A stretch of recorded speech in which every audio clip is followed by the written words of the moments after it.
Good morning, YouTube. How are you all doing? So I just want to make sure, first of all, everything is working before I continue. So let me go over to my profile, make sure I can see myself, because it'd be nice to make sure that everyone can hear me and see me. So very, very excited for today's live because I'm going to be talking about a topic that I know many of you kind of have a problem with, and that is the fear of public speaking. So a question that I get asked quite frequently is it possible to overcome the fear in 6 weeks? So that's what we're going to talk about today. But before we continue, do say hi in the chat box. I have it open right now. I'd love to interact with you guys and engage with you guys before we continue. Let me know who you are, where you are tuning in from, what part of the world. If you don't know already, I live in Southern California. I am Canadian, but I moved here almost, it's been, wow, 5 years ago, so long ago. 5 years ago. I have John here from Trinidad. Hi, John. How are you doing? Lots of people here. Hi, Jeff, Ernest, Manish. Very nice to have you. All right, you guys. So as you guys know, today we'll be talking about, is it possible to overcome the fear in under 6 weeks? 6 weeks, right? This is a question I get asked too often. So let's talk about it, okay? Let's talk about fear, first of all. What is fear? Why are we so fearful? If you're anything like me, right, you're afraid of so many things. Like, I am afraid of everything, and it's kind of sad, actually. The biggest one, of course, was public speaking. I was completely petrified of public speaking. I couldn't do it. Anytime I'd stand up in front of an audience, my hands would start going all crazy, like my palms would be sweating, my forehead would start to sweat. I could start feeling my heartbeat so loud. That's how I knew, oh no, this is not going to be good. I would sometimes even have a shortness of breath. And if you experience any of these things, right, shortness of breath, your heartbeat getting much faster, or your palms getting sweaty, or your nervous system just acting up, then let me know in the chat box. What are some of the symptoms that you face when you get up in front of an audience? So let's talk about the fear itself. Okay, why are we so fearful? So there was actually a study done recently on why we are so afraid of public speaking, and it related it back to evolution. So when we were back in the day, right, being in a tribe, being together meant that you were safe and you were protected. Okay. So if, for example, you were ever banished from your tribe, from your clique, and you were cast away, you were now by yourself, right? What did that mean? If you're by yourself, that means that you are under danger. That means you could be attacked by a mammoth. It means you could be attacked by any sort of wild animal. It means that you might not be able to get shelter for yourself to keep yourself warm and save yourself from the cold or the heat. You might not be able to get yourself water. When you travel in tribes, there's obviously a lot of benefits to that. So the fear of public speaking, the studies show that a lot of it is derived from there, where if you feel like if you are by yourself, so let's say you're speaking at a conference and you're standing up in front of an audience, right? You're facing the audience. So I am looking at you guys, the audience is looking at me, and then what's behind me? Nothing, right? So subconsciously, we think that we're in danger. That's why we're so afraid, because we don't know what's behind us. Everyone's in front of us, right, looking at us. So we're not being protected.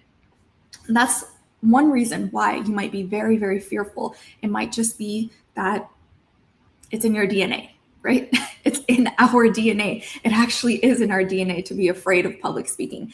Another reason why you're actually afraid of public speaking is that you just haven't done it enough, right? If you come from a family where, especially I see this in a lot of different cultures, where as a child, you're not really encouraged to speak up that much. Your opinion doesn't really matter that much. So you were never put in the front. Like, I don't mean this for everyone, right? Obviously every family is different, but Majority of the people and my clients that I work with, right, when we kind of look into their past, we see that their parents never pushed them to the front and never said, go speak, go do this, never asked them for their opinion. So they were always quiet, they were always shy, and they never got the opportunity to speak, right? So if you're not getting the opportunity to speak in front of other people, remember, practice at the end of the day, nothing beats practice. So if you're not getting practice, and now all of a sudden you have to go ahead and speak in front of people, of course it's going to be scary. It's going to be petrifying, right? And if you are someone that is afraid of public speaking, let me know in the chat box. Say public speaking, because I know this is something that a lot of you guys are fearful of. And if this is something that you are afraid of and you're ready to finally overcome it, I do want to invite you to my public speaking masterclass that is happening very soon. All you have to do is go to www.speakatwork.com. You can go to my profile as well, and you will see on there that how you can enter or save yourself a seat. So make sure you grab your seat. I'll be going over 3 steps on how to help you speak better, especially if you are in the workplace and especially if you are an introvert. So I have lots of people here saying public speaking, right? Public speaking. It's a real fear. Not too long ago, I did a survey, one of those polls on LinkedIn, and I asked you guys, okay, what are you most afraid of? And I want us to take a little bit of a vote right now too, okay? And the options were public speaking. Second option was fear of failure. Third option was snakes, bugs, those type of things, right? And the last option was heights. Okay, let me know out of these 4, public speaking, failure, bugs or snakes, I hate snakes, or the last one, heights. Which one of these are you most fearful of? I am fearful of all of them, I will tell you that. But on top of my list is definitely public speaking, and on top of my list is fear of failure. So let me know in the chat box what you think. Okay, I have a few people saying fear of failure. I have a couple people saying public speaking, failure, heights. I have someone saying heights. So you're more afraid of heights than you are public speaking? Good. I mean, not good, but you know what I mean. Fear of failure, public speaking, failure, public speaking, blanking out. There you go, right? So when I did this poll, the winner or the fear with the most amount of votes was fear of failure.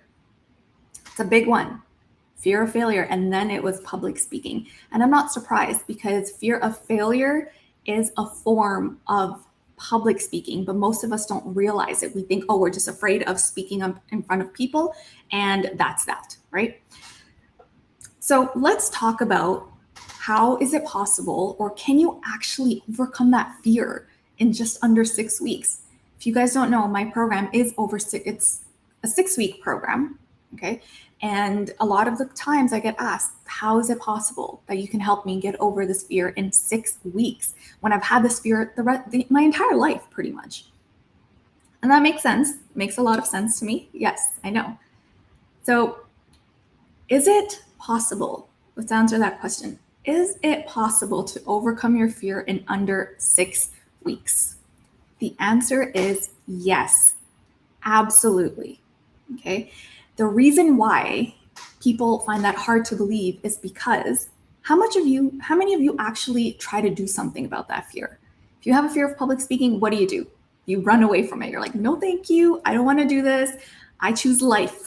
Thank you very much. But I don't want to be in front of everybody. I don't want to embarrass myself. I don't want people judging me. I don't want to make a fool out of myself. No, thank you, right? How many of you run away from it? You're like, no, right? So imagine, let's say you got to do public speaking once a day.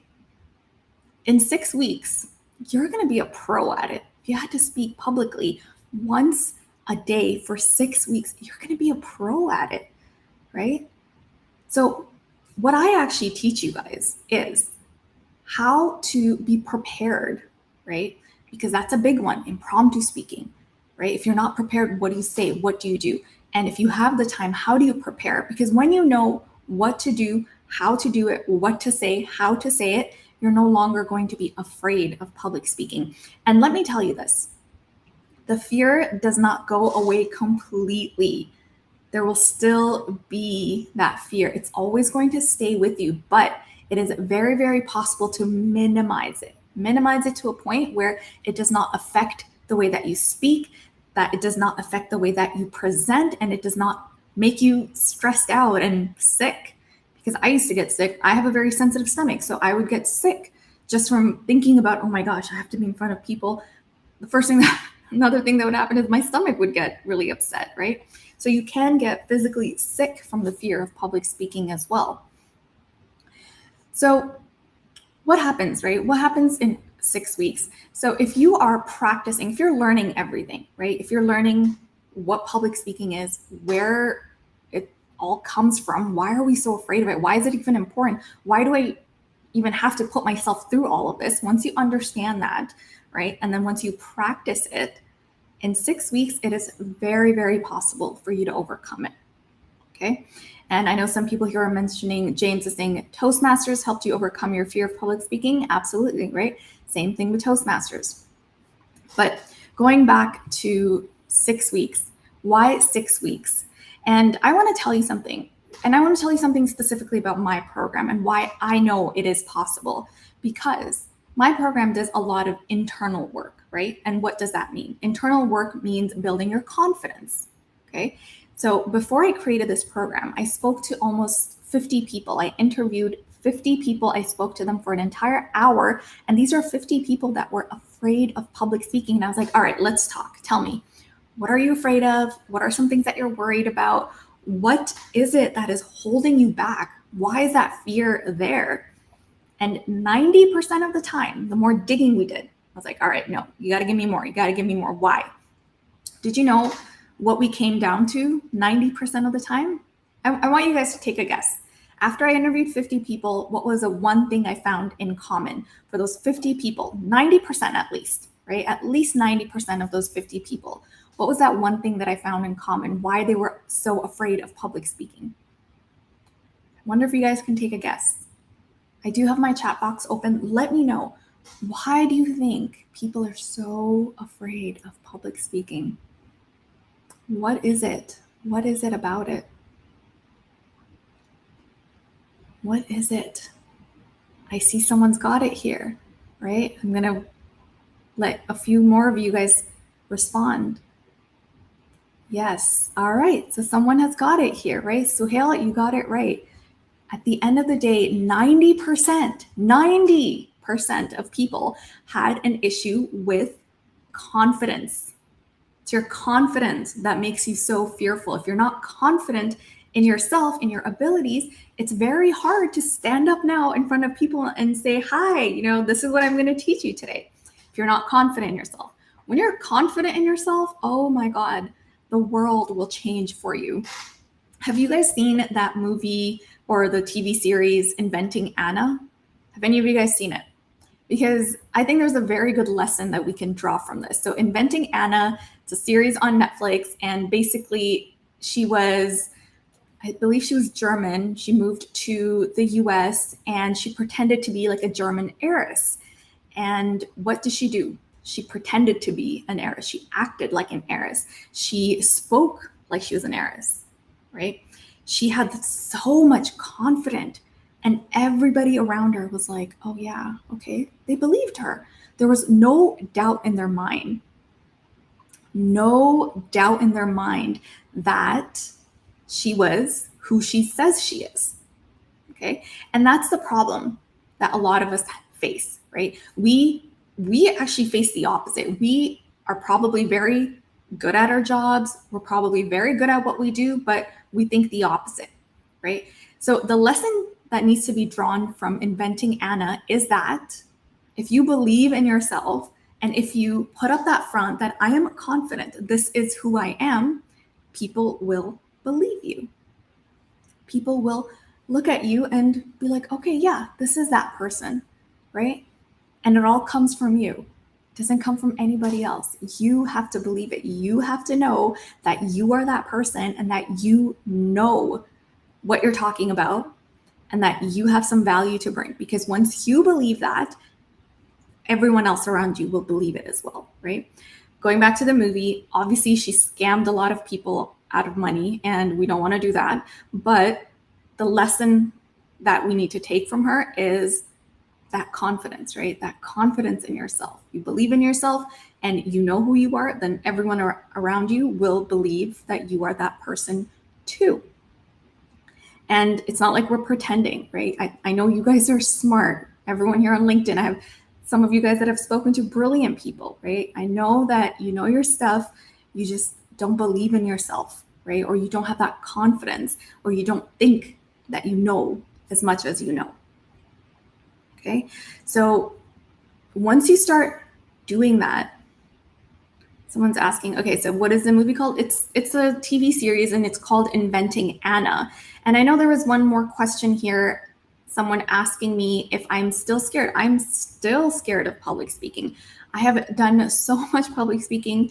I recently spoke for UC Berkeley in front of, they had 1,300 people sign up, and still very scared, right? I'm always scared of public speaking, but I realize how important it is and that I have to do it. And I now have the techniques, the tricks, everything in my hands. So when I have to do it, it's a lot easier. And because I have that, I'd never shy away from these opportunities, right? If you guys met me 5 years ago, I'd be like, no. Live? Oh my God, hell no, I'm not doing that. Oops. I don't know if I can say the H word here, but I would not in a million years get up in front of people and speak, right? That fear will always be there, but you can minimize it and you can control it, because it's just those first 10 minutes. If you've ever heard me speak about those 10 minutes, studies do show that it's those 10 minutes before a presentation, before you have to speak, that you're so afraid. After that, your nerves settle, right? So it's much easier to continue on from there. So you just have to get through those 10 minutes. So let me answer some of your questions. If you have any questions about the fear of public speaking, do let me know. I'd love to answer some for you. If you're going to ask me, don't ask me how do I overcome the fear, but actually that is a good question. How do you overcome the fear of public speaking? You have to do something about it, okay? I do offer a program, but before that, I'd love to invite you guys to my masterclass where I'm going to teach you 3 steps to help you overcome that fear and help you get promoted faster. So why don't you guys go ahead and sign up for the masterclass, www.speakatwork.com, okay? And you will have the opportunity to attend the live masterclass. It's going to be this Saturday, and I'm very excited for it. Really looking forward to seeing you guys there. So if you have any questions, do let me know. So Mustafa, you're asking how to be fearful to control fear. What does that mean, Mustafa? Can you tell me what that means? I'm not sure what you mean by that question. Christina's signed up already. Awesome, Christina. I will see you this Saturday. I think I had one person. Let me go back to some of your questions. I think someone was asking how to actually overcome the fear. Now, you guys, overcoming the fear of public speaking, there isn't really just one answer. You can't just say, oh my God, okay, here, I have to do this and now I'm going to overcome the fear. It is a process, right? You have to learn a lot of different things, and I teach you that. You have to learn, first of all, what do you say? How do you say it, right? Your body language is huge when it comes to public speaking. There's a lot of different variations. So I wish I could tell you, hey, just do this one thing and you're going to overcome the fear of public speaking, but there is a lot more to it. But if you are interested, do sign up for the masterclass that I'm having this Saturday. I'll be able to help you a little bit more on that. So how long will the masterclass be? The masterclass is about an hour and 15 minutes. So Mustafa is saying, okay, so take a case you fear to swim. How do you control it? So you have to face your fears, right? You're never going to overcome that fear of, let's say, even swimming. You're going to have to learn to swim in order to overcome that fear. There's no other way around it, okay? I have Natalia asking how not to overshare in the first 10 minutes of being super nervous. So Natalia, the first 10 minutes are the most important, okay? So during these 10 minutes, what you need to do is you need to be 100% prepared. So what are the things that you talk about during those first 10 minutes? The first thing is your introduction, right? You should know how to introduce yourself, and you should never pass on an opportunity to introduce yourself. Learn to introduce yourself in various, at least 5 different ways to 10 different types of audiences. Okay? There should be no doubt and no hesitation when you're speaking about yourself and when you're telling people who you are. Okay, so your introduction and then your first point. Typically, you're getting into your first point by then. So you need to be able to present your first point inside and out, because once you get those first 10 minutes right, the rest of it is just going to be that much easier for you. Okay. Sunil is asking, what if the presentation is just for 5 minutes? Great question, Sunil. If your presentation is just 5 minutes, that means it's a little bit easier, right? That means you need to know what are you presenting during those 5 minutes. That's what you need to practice inside and out. Okay, you need to practice that inside and out. Your first 10 minutes should be perfect, but if it's just 5 minutes, it's very easy to practice your first 5 minutes inside and out. So Vinod is asking, how do I avoid your hands? So does your hands become shaky? Vinod, is that what happens when I meet a group of members?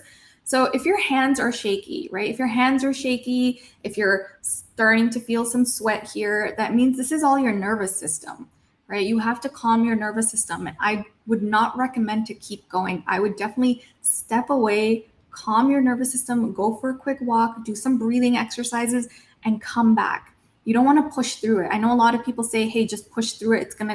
No, don't try to push through it. If you're feeling like your hands are shaking and your heartbeat is just way too fast, if you can, step away for a little bit, calm your nerves, and then come back. Okay. Christina has a really good question here. How do you present without sounding like it's scripted? So, Christina, the best way to do that is to not have a script, right? And I know some of you think, oh, wait, what? How am I supposed to present without a script? Right? When you have a script and you're reading off of that script, guess what? It's going to sound scripted. And what happens if you miss one line and then it just messes up the next line and then you're out of control, right? In order for you to not sound scripted, have skeleton notes, just the main points that you know you're going to be talking about, and you should be able to talk about it without a script. Also, to sound less scripted, you want to almost pretend like you're talking to a friend, right? How do you talk to your friend? There's no script when you talk to a friend. You're a lot more relaxed. You're a lot more laid back. So if you can start doing that where you're talking to your audience as if they're your friends, look at them as your friends, right? They don't have to be your enemy. They don't have to be people that are going to judge you, or some people might, and that's fine, right? But you need to fix your mindset, and you need to make sure that that's not how you're looking at people. Okay, you need to look at them and think, okay, this is just a friend that I am talking to, and it makes it much easier. If you can, even go and talk to some of these people ahead of time so they're not complete strangers. So let me take one more question. How do you put forward your opinion in a meeting when your seniors as well as your leader is just, I'm not going to say that word, but Saurabh, first of all, I wouldn't call your seniors that word, right? I mean, I know sometimes you come across people that are very difficult to work with. They don't let you speak. They don't let you say what you need to say. But I think you need to change your mindset here a little bit, Saurabh, right? If you are going in there, first of all, don't think of them as people that are that word. But when you're actually in there speaking, or you're trying to speak, first of all, try to speak up earlier. If you wait 10, 20, 30 minutes into a meeting, it just gets harder and harder for you to now speak up, right? So right when you get in, start a conversation, right? Right when you get in, practice your speaking, right? Sometimes it's just that first few sentences that you need to get out of your way in order for you to feel more comfortable speaking throughout the rest of it. All right, so I hope that answers your question, but that's what I mean. Just get in there early, because if you are like me, sometimes I'd be thinking, okay, I really want to say this. I really want to say this. I think that's a good point. And then somebody else will come and say it. And I'm like, oh my God, I don't have any other ideas, or I don't know what else to say, right? So if you have a question, get it out early. Don't wait. Don't wait for someone else to say it, because then you would have missed your chance. All right, let's take one more. Veronica, how do you ignore other people's facial expressions without being distracted? Now, okay, I know exactly what you're talking about. When you're in front of your audience, right, you should be looking at their facial expressions, because they're going to tell you how you're doing. Am I doing good? Am I boring people? Am I doing well? Right? Your audience is going to tell you. Look at your audience. What are they saying? So if they're making a weird expression like that, that means you said something that made them confused or questioned, right? So what you need to do is, as soon as you see people squinting or making some weird facial expression, acknowledge it. Say, I see you guys are a little bit confused, so let me try to explain that a little bit more. Okay? So that is one thing that you can do. All right. And when you see facial expressions, people will also tell you if they're bored, right? If they're on their phones, right away, you're going to know what they're thinking. And you have to be able to read your audience. And it's a very important skill to have when you're presenting, because your audience will tell you how you're doing. So if people are bored, that means maybe they need a break. How long have you been presenting for? Change it up. One thing I like to teach my clients is break patterns. The more patterns you break throughout your presentation or talk, the better. Okay. Robert's asking, what time zone will you be presenting on Saturday? It's going to be Pacific Standard Time. So I live in California, Pacific Standard Time. Robert, I hope that answers your question. So Bunder is saying, it's mentioned that your masterclass is only offered in the USA and Europe. Yes, unfortunately, right now, the masterclass is only offered in the US, Europe, Canada, Australia, and that's because the experience that I have is in these countries. So I'm teaching you everything from experience and what I've learned. I do have some stuff that I'm working on for more of a global audience. So do stay in tune for that. Once I have that ready, I will let you guys know. Unfortunately, right now, that's the only thing that I can do. I can only present for people in the USA, Europe, Australia, and a few other places, Canada, because like I said, that's where my experience is. So I hope this really helped you guys today to understand a little bit more about if it's actually possible to overcome the fear of public speaking, and all in just 6 weeks. Okay, 6 weeks. I know it might seem like I've had this fear for the past 10 years, and they're telling me 6 weeks, you can help me get over it. Yeah, absolutely. I have full faith in that. I've seen my clients go through it, and I've seen the things that they have accomplished in just 6 weeks. So absolutely. But the thing is, you have to put in the work. This isn't one of those, I wish I had like a magic wand and I can just go, okay, here you go. You're over your fear of public speaking, but it's a little bit more than that. It is work, but I promise you that work will last you a lifetime. And not only that, but it's going to give you back so much more in return. Like, you'll be more confident in yourself. You'll be able to do better at interviews. You'll be able to apply for those jobs and actually get those jobs. You'll be able to move up the corporate ladder faster. And most importantly, you're not going to be afraid anymore, right? Of what are people going to think? What am I going to say? What if this happens? What if that happens, right? That's the best part. You get rid of that stress. Okay, you get rid of it finally. I don't like being stressed. Stress is such a bad feeling. I know none of you guys want to be stressed. So take that first step, right? Join me in the masterclass this Saturday, and I will teach you guys everything that I can in an hour and 15 minutes, and we'll take it from there. Okay, it's going to be action-packed, lots of great things, a lot of things you can take away right away from it. Okay, so I want to thank you guys so very much for everyone watching live. I do go live 3 times a week. If you met me a few months ago, I was so afraid to go live even once. And now it's just like, oh, hey guys, how's it going, right? And that's the thing with practice. The more you do it, the easier. So someone that's asking, how do you register? Just go to www.speakatwork.com. You can also go to my profile. There is a link right under my introduction. So I hope you guys learned something today, and I hope you understand fear a little bit better. And I hope I answered your question about if it's possible to overcome that fear in 6 weeks. And the answer is yes, absolutely. But you have to put in the work. So I'll see you guys on Wednesday, and I have a really cool topic for you on Wednesday. So I'm excited to see what you guys think of that. So thank you so much for joining me. I will see you guys Wednesday. And if you have not already, do sign up for the masterclass, which is going to be this Saturday. Take care, guys. Bye.